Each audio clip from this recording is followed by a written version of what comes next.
Muy bien, estamos de regreso, 11 de la mañana, 41 minutos, estamos ya cerca del mediodía y como es habitual los jueves, en este último bloque tenemos la visita del abogado Pablo Contreras de Juris Maule, que está presente en la comuna de Talca, este estudio jurídico, porque el día de hoy vamos a conocer sobre temas pocos conocidos, como nos adelantó Pablo, respecto a lo que es pensión de alimentos. Cómo proceder ante situaciones y ante también la demanda, no tan solo a quien es el progenitor en este caso, o progenitora de los niños, ¿no? que tienen este derecho por parte de su padre o madre, ¿no? Así que Pablo, buen día. ¿Cómo estás? Y ya adentrando un poco estos temas poco conocidos respecto a esta situación que, bueno, hemos conversado en varias instancias sobre pensiones en sí, ¿no? Exacto. Sí, lo que pasa es que, buenos días primero. Ocurre que en materia de alimentos hay ciertas cosas que uno o la gente ya más o menos domina, dónde se presenta la demanda, cómo lo hago. También la gente conoce estos nuevos procedimientos para cobrar la deuda de pensión de alimentos, la posibilidad de cobrarlo en la AFP. Yo creo que esas cosas la gente ya las ha escuchado un poco, hay cierto conocimiento, pero hay muchas materias que son quizás no tan conocidas, pero son muy útiles, especialmente cuando hay deuda de pensión de alimentos. Vamos a hablar quizás de lo más contingente. Yo creo que la mayoría de la gente ya sabe cuando existe una demanda de pensión de alimentos y a mí no me están pagando la pensión de alimentos, la ley me establece un catálogo de opciones para yo poder cobrar esta deuda. Quizás la más conocida hoy día y la más en boga ha sido el procedimiento extraordinario de cobro en fondos de capitalización del deudor. ¿Qué significa eso? Que es un procedimiento especial en el cual yo primero tengo que publicar a esta persona en el registro de deudores. ¿Y cuándo se va a publicar a esta persona en el registro de deudores de pensión de alimentos? Cuando tenga 3 o más cuotas atrasadas de pago de pensión de alimentos. Entonces ahí la ley establece un procedimiento que se le denomina extraordinario, donde se permite que se pida primero un procedimiento que yo le voy a cobrar a esta persona en los fondos que tenga en sus cuentas bancarias, para lo cual el tribunal lo que hace es oficiar a todos los bancos en los cuales esta persona tiene fondos. ¿Y cómo lo sabe el tribunal donde tiene, en este caso, una persona cuentas bancarias? Porque pide un informe, que lo puede sacar el mismo tribunal, de la Comisión para el Mercado Financiero, donde se publican todas y cada una de las instituciones donde esta persona pueda tener cuentas bancarias, de todo tipo. Pueden ser la cuenta RUT, cuentas Vista, cuentas de ahorro, cuentas corrientes, depósitos a plazo, etcétera. Y con eso el tribunal manda esta comunicación a todos los bancos y los bancos van a tener que responder. ¿Y qué es lo que van a responder? Si tiene cuenta y, segundo lugar, si tiene fondos. Si tiene fondos los va a tener que retener y va a tener que depositarlos en la cuenta, en este caso de alimentos, para pagar la deuda de pensión. Y aquí nos podemos encontrar con 3 escenarios. Escenario 1, no tiene nada. Escenario 2, tiene dinero pero no alcanza a cubrir la deuda de pensión. Y el escenario 3, y el mejor de todo, es que los dineros que tiene alcanzan para cubrir la deuda de pensión. Vamos a plantearnos en el segundo de los casos, que hay dineros, pero esos dineros no satisfacen en el fondo la deuda que tiene. Un ejemplo, debe 3 millones de pesos y de la cuenta RUT tenía 300.000 pesos. Lo que va a pasar es que se van a retener esos 300.000 pesos, se va a depositar en la cuenta de alimentos y una vez que se deposita en la cuenta de alimentos va a quedar una deuda igualmente de 2.700.000 pesos. Llega la información de los otros bancos o no tiene más bancos o no tiene dinero en otras cuentas. Entonces ahí viene algo que se denomina el procedimiento especial de cobro, en este caso en los fondos de capitalización, donde yo le voy a poder pedir al tribunal que oficie a la AFP donde él tiene sus fondos previsionales para que esa AFP informe cuál es el monto disponible para hacerle la retención y va a operar de una manera muy similar.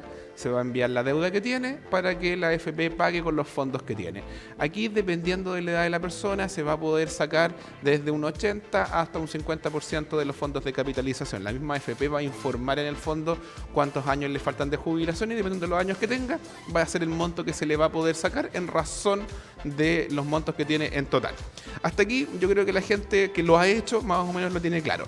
Pero hay un escenario aquí medio confuso en el cual nos podemos encontrar que la persona, por ejemplo, tiene 10 millones de pesos.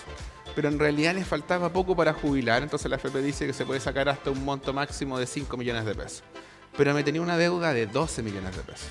Y la verdad es que me voy a quedar con 7 millones de pesos todavía deudados después de que la AFP me pague. Pero yo ya en el fondo ya hice el cobro en los bancos, sé que no tiene dinero en estas instituciones, sé que no tiene la AFP, entonces lo primero hay que preguntarse si he hecho también todos los demás pasos o las demás medidas de apremio en realidad que me contempla la ley. En que están la orden de arresto, que esto ya es algo más o menos dominado por la gente, arraigo nacional, es decir, que la persona no va a poder salir del país mientras mantenga esta deuda, suspensión de la licencia de conducir hasta por 6 meses, publicarlo en el registro de deudores, que bueno, eso es una condición para poder hacer el cobro en los bancos o en la AFP, y la publicación, y este es importante, que este es menos conocida, que es la publicación en el registro de prófugos de la justicia.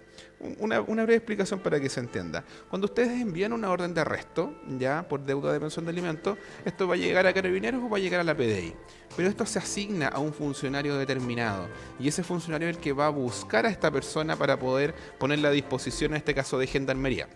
Pero el tema está que, como ustedes lo verán, y muchos pensarán que es así, pero no lo es, que queda esta persona en una especie de registro y que en el momento en que le van a hacer un control de detención se lo van a llevar detenido por cualquier autoridad. Y la verdad es que eso no es así. Las órdenes de arresto que emite el Tribunal de Familia por deudas de pensión de alimentos van dirigidas exclusivamente a un funcionario, y ese funcionario es que él va a indagar, lo va a buscar y lo va a detener. Pero no queda en un registro público en el que todos los carabineros o policías que le hagan algún control lo van a detener. No es así. Entonces, ¿qué es lo que, para poder mejorar esto, qué es lo que hizo la ley? Si pasan más de 60 días hábiles desde que se emite una orden de arresto y esta orden de arresto no tiene resultado, el tribunal va a poder publicarlo en el Registro Nacional de Prófugos de la Justicia.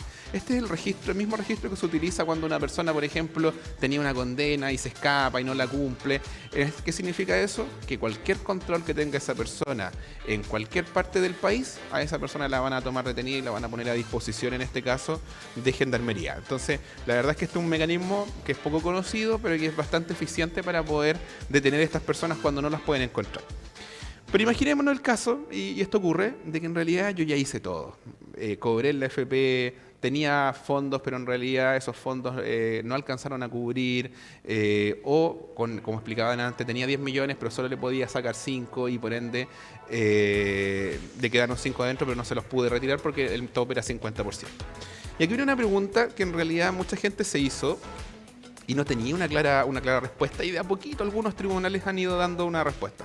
Hice el cobro, pero le quedó dinero en la AFP.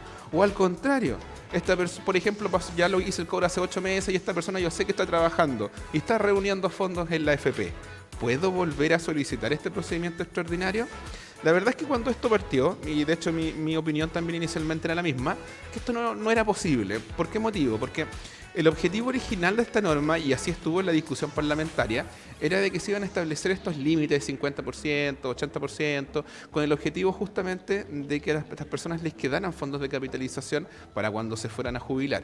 Y justamente este tramo de porcentajes dice relación con cuánto tiempo le falta para jubilar. Y mientras más próximo a jubilar, menos era el porcentaje que se podía retirar. Entonces la lógica era, bueno, si esto se pudiera hacer más de una vez, no tendría ningún sentido estos límites. ¿Por qué? Porque obviamente lo vulneraría pidiéndolo 2 veces, o pidiéndolo 3 veces, o pidiéndolo 4 veces. Entonces hasta ahí la lógica que había detrás era que en realidad no se podía, porque esa era la intención que tuvo el legislador. Pero una cosa es cuál era la intención original del legislador y otra cosa es lo que dice la ley. Y la verdad es que la ley no dice absolutamente nada. La ley lo único que dice es que se va a poder iniciar este procedimiento extraordinario una vez que yo haga el cobro en los bancos y luego voy a poder pedir este cobro en la FP si es que él no tenía dinero. Y establece cuáles son los límites en el fondo de porcentaje, pero en ninguna parte de la norma dijo esto se podrá pedir por una sola vez. Entonces, al principio, cuando la gente los empezó a pedir por segunda vez, y aquí viene lo interesante, muchos tribunales lo negaron porque dijeron que no estaba en realidad en el espíritu de la ley. Pero la verdad es que las últimas resoluciones, al menos de los últimos 2 meses que a mí me ha tocado ver, de distintos tribunales, Constitución, Concepción, algunos tribunales en Santiago, inclusive en Talca, San Javier también, han empezado a decir que sí, que se puede pedir más de una vez. Entonces, la verdad es que para todas aquellas personas que hicieron el cobro en la AFP, y que originalmente la AFP contestó y dijo, mire, sí, tiene 10 millones, pero le puede sacar 7, le puede sacar 8, le puede sacar 5, y les quedó una deuda, pueden volver a cobrarlo, Todavía está un poquito en discusión, hay algunos jueces que todavía sostienen que no, pero hoy en día poco a poco los jueces han ido abiertos y están empezando a decir que se puede volver a cobrar, porque en realidad la ley nunca dijo ni estableció de manera expresa que no se iba a poder hacer este segundo cobro en la AFP. Así que para las personas que están en esa situación, les recomiendo pedirlo, porque lo peor que les va a pasar es que les van a decir que no, pero con una posibilidad importante de que les digan que sí, y ya hay personas que le han pagado incluso este segundo retiro de los fondos de AFP.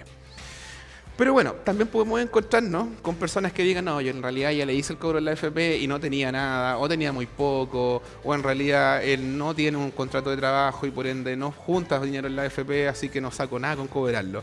Así que no tengo muchas más opciones, ¿ya? Pero la verdad es que aquí hay otra solución todavía para estas personas. Y la verdad es que la ley permite que en determinados casos, en aquellos en que el padre de manera permanente no tiene una capacidad de satisfacer las necesidades de los hijos, en que van a poder demandar a los abuelos, en este caso, de quien no está pagando la pensión.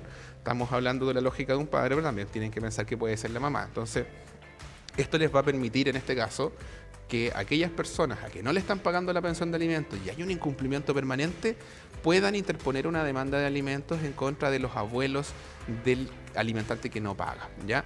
Ahora, ¿cómo funciona esta demanda? Lo primero que obviamente hay que acreditar es que se demandó al papá. Ojo con esto es súper importante porque hay mucha gente que ha preguntado por este tema, pero en realidad todavía no demanda al papá. Por muchos motivos, algunos dicen no, es que él no tiene plata, o no, es que él no trabaja. No, el requisito previo que ustedes tienen que tener es que sí tienen que demandar al papá. Independiente de que más o menos ustedes sepan que a lo mejor no les va a pagar o que les va a dar un monto muy bajo, no, tienen que demandarlo. Una vez que él es demandado y empieza a incumplir o no paga la pensión, o el monto que puede pagar debido a su situación económica es muy bajo, ahí recién es cuando se les habilita la posibilidad de demandar a los abuelos. ¿Y cómo funciona la demanda, en este caso dirigida a los abuelos? Lo primero es que pueden demandar a ambos abuelos, no solo a uno, no solo al que trabaja. De hecho, el consejo que quienes quieran hacer esto es que demanden a ambos abuelos y pueden pedir que esa pensión se divida entre los dos. Y obviamente la situación económica de los abuelos también aquí va a ser bastante relevante. Naturalmente no va a ser lo mismo demandar a algunos abuelos que todavía están trabajando, que pueden ser abuelos jóvenes, que tienen su trabajo, que tienen ingresos, que tienen un patrimonio, a demandar a lo mejor a algún abuelo que no tiene trabajo, que vive de una pensión a lo mejor de solidaria y que claramente no va a tener capacidad económica para demandar, entonces, o sea, para ser demandado. Entonces lo primero que tienen que tener claro es cuál es la capacidad económica de esos abuelos, y si esos abuelos tienen un patrimonio o tienen ingresos o están todavía en actividad laboral, pueden interponer esa demanda. Y la forma de interponerla es más o menos la misma. Primero tienen que pasar por un proceso de mediación previa obligatoria, tienen que sacar una hora en mediación, y una vez que sacan esa hora en mediación, si no llegan a un acuerdo, se va a poder interponer la demanda. Ahora, ¿existe algún límite en los montos que se pueda pedir, por este caso, por ser los abuelos? La verdad es que no. Tiene que ser un monto que sea suficiente para satisfacer las necesidades de los niños, y los criterios que se utilizan son más o menos los mismos que se utilizan para poder determinar las necesidades de los niños. Lo primero, ¿qué es lo que hacen los niños en este sentido? Si están estudiando en un colegio, si están en un colegio público, en un colegio particular, si ya están yendo a la universidad, si tienen gratuidad o no tienen gratuidad. Todos esos elementos son tremendamente importantes para poder determinar las necesidades que tiene ese niño. Eso en primer término. Y luego también si tienen algunas necesidades especiales, si tienen alguna enfermedad que a lo mejor a ese niño le signifiquen gastos permanentes en medicamentos, en atenciones médicas, eso también va a determinar cuáles son las necesidades que ese niño tiene. Con eso se presenta la demanda al Tribunal de Familia, y el Tribunal de Familia lo primero que va a tener que determinar es si fija o no, y probablemente lo va a hacer, dependiendo de la capacidad económica de los abuelos, los alimentos provisorios. Los alimentos provisorios, como ya lo hemos dicho anteriormente, son una cantidad de dinero que el tribunal va a regular mientras dura, en este caso, el proceso. Porque un proceso de alimentos puede durar en un tribunal más o menos como mínimo 2 a 3 meses, y como máximo puede durar hasta 9 meses. Hay algunos casos especiales que hasta un año, dependiendo del nivel de los alimentos que se está pidiendo. Claramente no es lo mismo pedir quizá el monto mínimo hoy día, que está en 200.000 pesos, que pedir 1.000.000 de pesos. Obviamente la discusión que va a haber ahí va a ser un poquito distinta y va a ser más largo probablemente el proceso. Pero lo importante es que tienen que tener claro que mientras ustedes presentan esta demanda de alimentos y se tramita, el juez va a fijar un monto que a veces va a ser un poco menor a lo mejor a lo que finalmente se puede obtener en el resultado del juicio, pero de alimentos que ya se van a tener que pagar. Ahora, En el otro lado, los abuelos que se puedan ver enfrentados a una demanda de alimentos en contra suya y que consideren que, por ejemplo, no tienen una capacidad económica para poder responder en contra de esos alimentos, también obviamente tienen el derecho a defenderse. No es que porque se presente la demanda ya están absolutamente obligados a pagar los alimentos. Obviamente va a tener que determinarse cuál es la capacidad económica. Si estamos hablando a lo mejor de dos abuelos que no tienen ingresos, que no tienen un patrimonio, y con patrimonio me refiero a que a lo mejor no tienen propiedades como para poder responder o no tienen ingresos suficientes, evidentemente esa es una situación que ellos van a poder hacer ver al tribunal, y eventualmente el tribunal podría no regular una pensión de alimentos si es que no tienen capacidad económica, o regular una pensión de alimentos bastante exigua en el fondo, que a lo mejor esté acorde con la capacidad económica que tienen estos abuelos. Ahora, ¿en qué casos no se va a poder, en este caso, demandar a los abuelos? Mira, si es que el hijo está pagando una pensión de alimentos, pero las necesidades a lo mejor de esos niños puedan ser muy superiores a lo que el papá paga, pero el papá sí está pagando permanentemente, es un motivo para poder oponerse, mientras cuando ese pago suponga una cantidad que al menos sea cercana al mínimo que establece la ley, en este caso un 40% de un ingreso mínimo, cuando es un hijo, que hoy día, dado el aumento del sueldo mínimo, está en 200.000 pesos, o que sea un 30% de un ingreso mínimo cuando estamos hablando si es más de un hijo. ¿A qué me refiero cuando es más de un hijo? Aquí pueden haber dos situaciones. Situación uno, que yo esté demandando por un hijo, pero él tenga más de un hijo, en este caso el padre. En este caso la ley dice que podrá limitarse a un 30% de un ingreso mínimo, en el evento de que él gane el mínimo o que no tenga ingreso y tenga más hijos. Ahora, si yo demando por varios hijos, también el límite, que es el monto mínimo, también va a ser un 30% de un ingreso mínimo por hijo. Eso es súper importante, no es que por ambos hijos va a ser un 30%, ¿ya? Entonces, está la posibilidad de demandar a los abuelos, pero obviamente tiene algunas consideraciones especiales, como les decía, que tiene que ver un poquito con la capacidad económica, con la edad que ellos tengan, su condición de salud, que obviamente eso tienen que conversarlo con un abogado antes de interponer esa demanda para ver si efectivamente puede prosperar y si reúnen las condiciones y los requisitos para presentar esa demanda, ¿ya? Ahora bien, nos podemos encontrar con un escenario al revés, ahora que estamos hablando ya de los abuelos. Nos podemos encontrar con que estos abuelos en realidad sea la situación al revés, que estén en una avanzada edad, no tengan una capacidad económica, no les alcance para a lo mejor su subsistencia con la pensión que reciben, o no tengan ningún tipo de pensión. En ese escenario, ¿qué es lo que pueden hacer los abuelos? La verdad es que esto también a lo mejor no es tan conocido. El derecho de alimentos no es solo un derecho que tiene el hijo para que sus padres lo mantengan en su subsistencia, sino que también al revés, lo pueden pedir los padres a sus hijos para, en este caso, poder solventar su subsistencia cuando no tengan las condiciones económicas para hacerlo, ¿ya?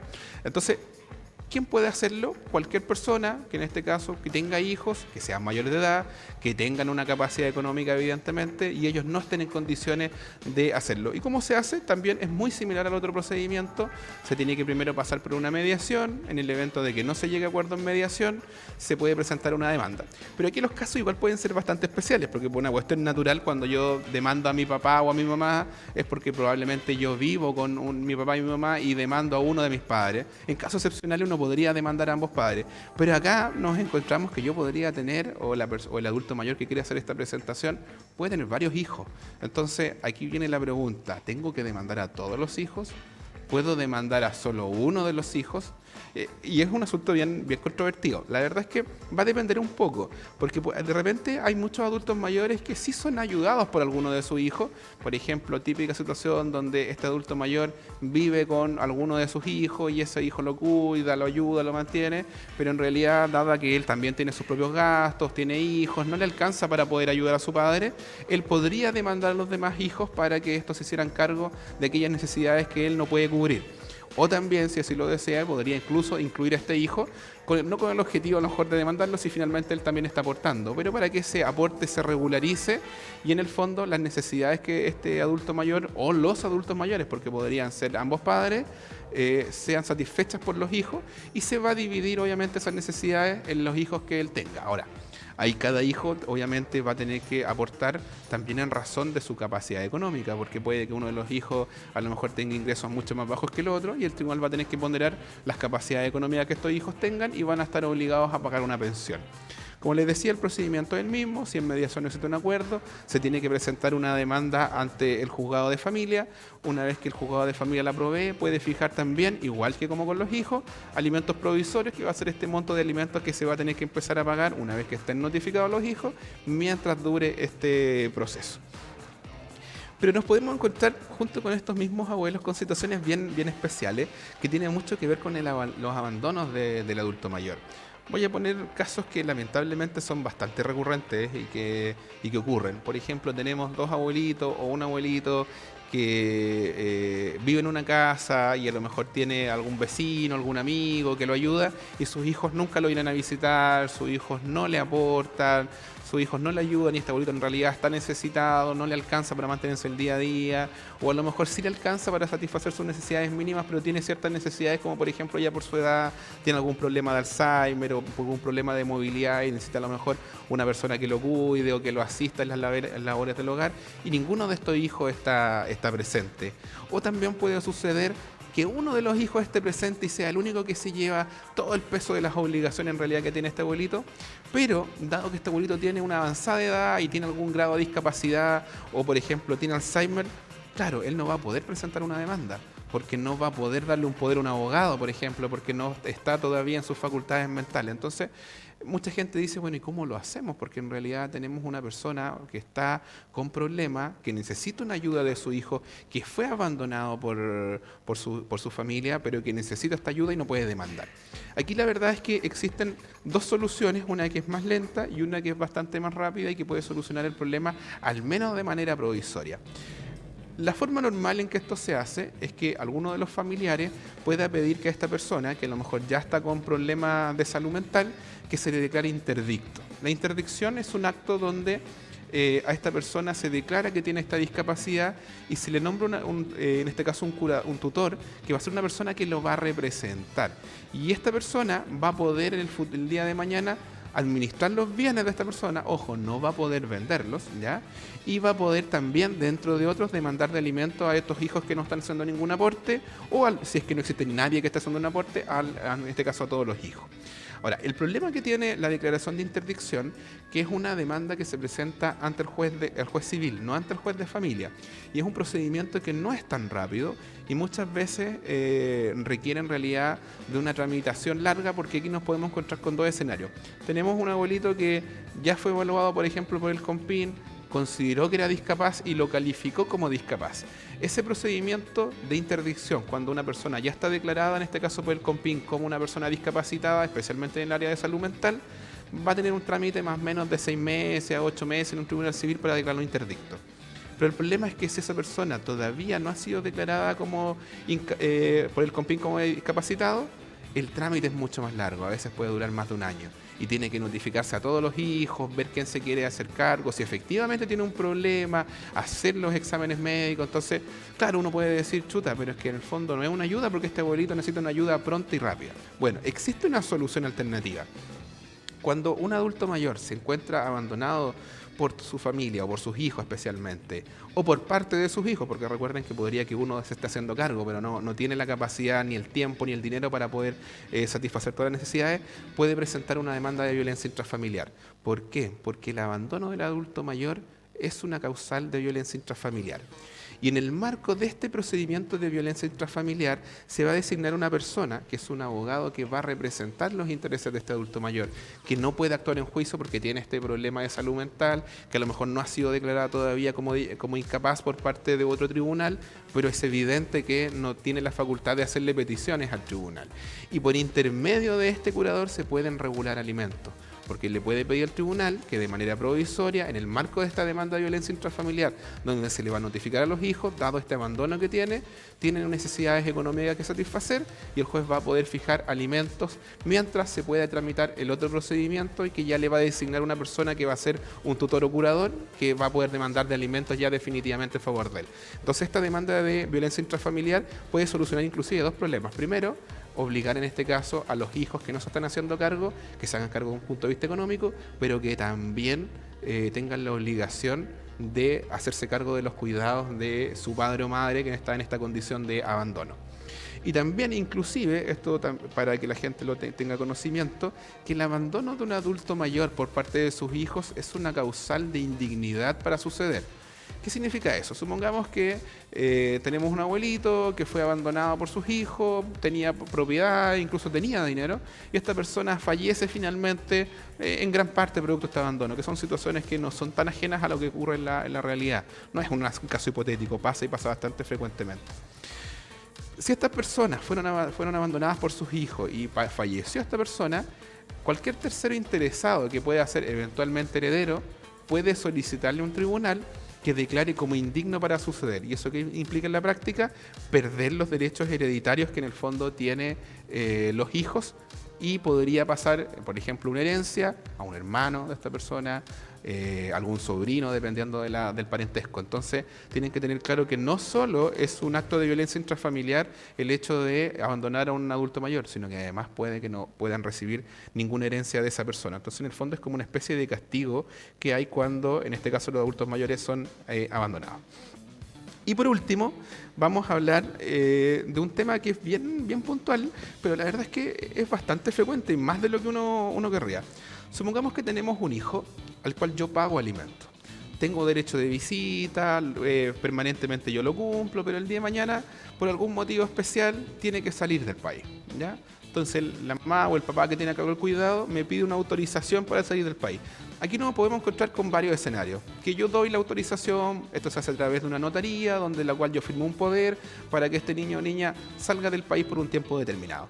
O puede que en realidad yo me oponga y finalmente esa autorización lo otorgue un tribunal. Eso también para quienes estén en la situación de que a lo mejor tienen una mala relación con el papá o mamá, que no tienen cuidado, les fueron a pedir permiso, no les dio el permiso, ustedes pueden pedir esa autorización que la puede dar el juez de familia, y el juez de familia, una vez que la autoriza, va a decir, bueno, el niño va a salir en tal fecha, a tal lugar, y va a retornar al país en tal fecha.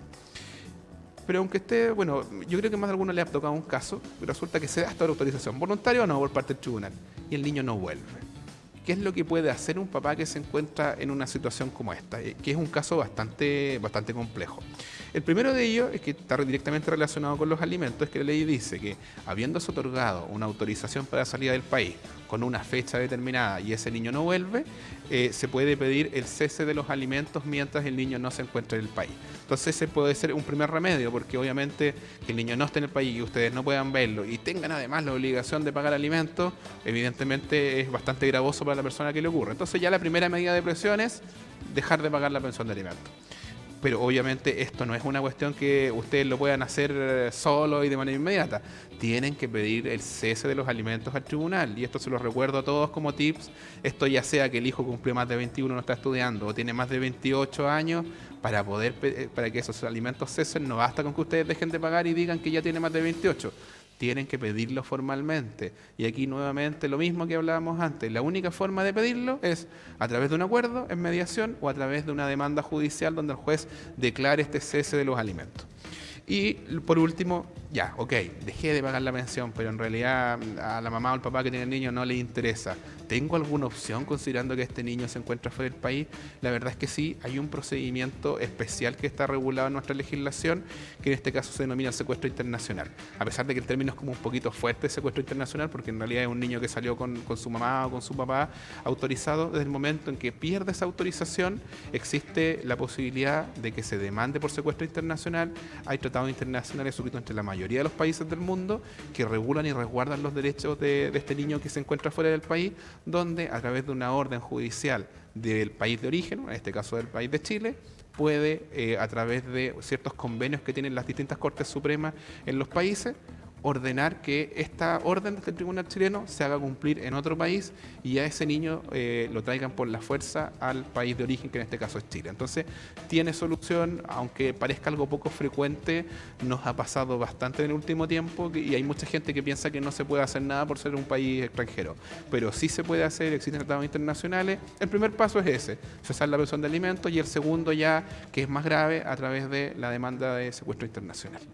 Así que me parece que esos son los temas que teníamos para hoy. Los temas poco conocidos. Poco conocidos, pero que son, al final del día, tienen mucha aplicación práctica. Lo que pasa es que la gente no los conoce porque son temáticas que la gente suele demandar por alimento y si no me pagan y hice todas las medidas, bueno, llego hasta ahí. Pero existen soluciones, ahí la recomendación siempre, si tienen un problema, consúltenlo con un abogado, les va a poder asesorar de la mejor manera y siempre hay soluciones para poder lograr algo. Inclusive para aquellos que ya hicieron todo y no lograron que les pagaran pensión de alimentos, existe un procedimiento especial que no lo quise abordar aquí por un tema de tiempo, donde yo puedo, al igual que los bancos, embargar bienes, incluso llegar a rematar una propiedad del deudor para que me pague la pensión de alimentos. Perfecto. Pablo Contreras de Juris Maule acompañándonos en este último bloque de día jueves 26 de septiembre.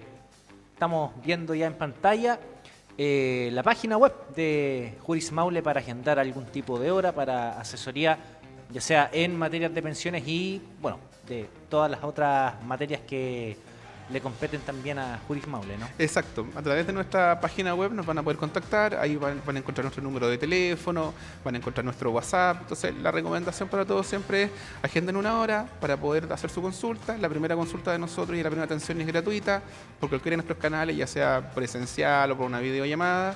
Y una vez que sepamos su caso, les podemos dar un presupuesto y ahí ustedes decidirán si desean contratar nuestro servicio o no. Perfecto. Bueno, ahí está la invitación de Pablo Contreras. Pablo, muchas gracias por haber estado con nosotros en esta mañana, ya mediodía, que comenzamos a despedir ya nuestro programa 12:13. Nos reencontramos nosotros a las 14 horas en la edición de Media Tarde de Voz Regional y con Francisca a las 16 en Mujeres en Sintonía. Que esté muy bien y que tenga un excelente jueves. Chao, chao.